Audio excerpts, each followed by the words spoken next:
I stop by Simone's bread stand for a bit, buy a cookie, and try to chat, but I'm keeping her from her work. There's no book club today. There's no one in the general store, and the bird guy behind the counter glares at me because I have a tendency to loiter and not buy. Ditto the alien guy at the cantina. Even so, I managed to make a day of it on the regular bouncing between conversations and greetings.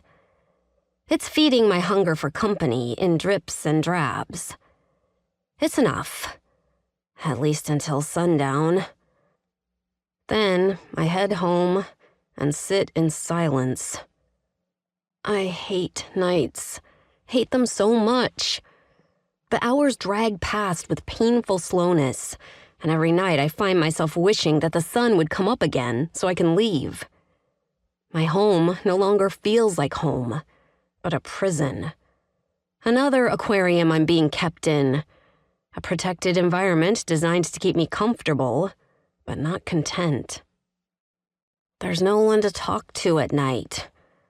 I've tried contacting other refugees to chit-chat, but they don't trust the communication lines in our houses.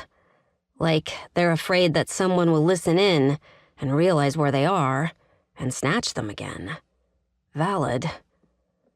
I could sink into television or radio if there were anything of the kind here, but all I seem to find are news reports filtering in from Homeworld and some horrible gladiator battles.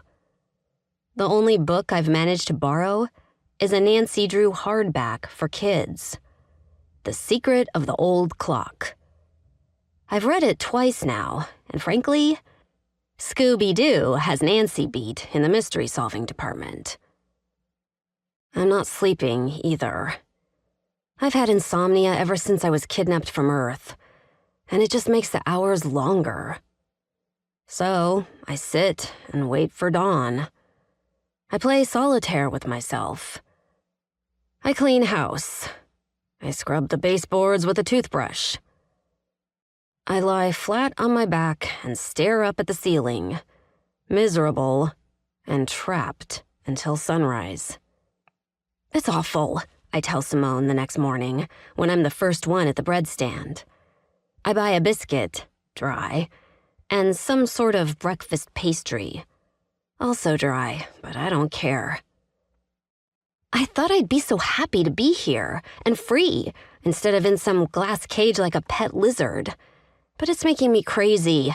I need someone to talk to. You could get a husband, Simone says, laying out her baked goods. Or a wife. I'm hearing your suggestion and I appreciate it, I tell her tactfully. But I don't like the idea of anyone controlling my life again.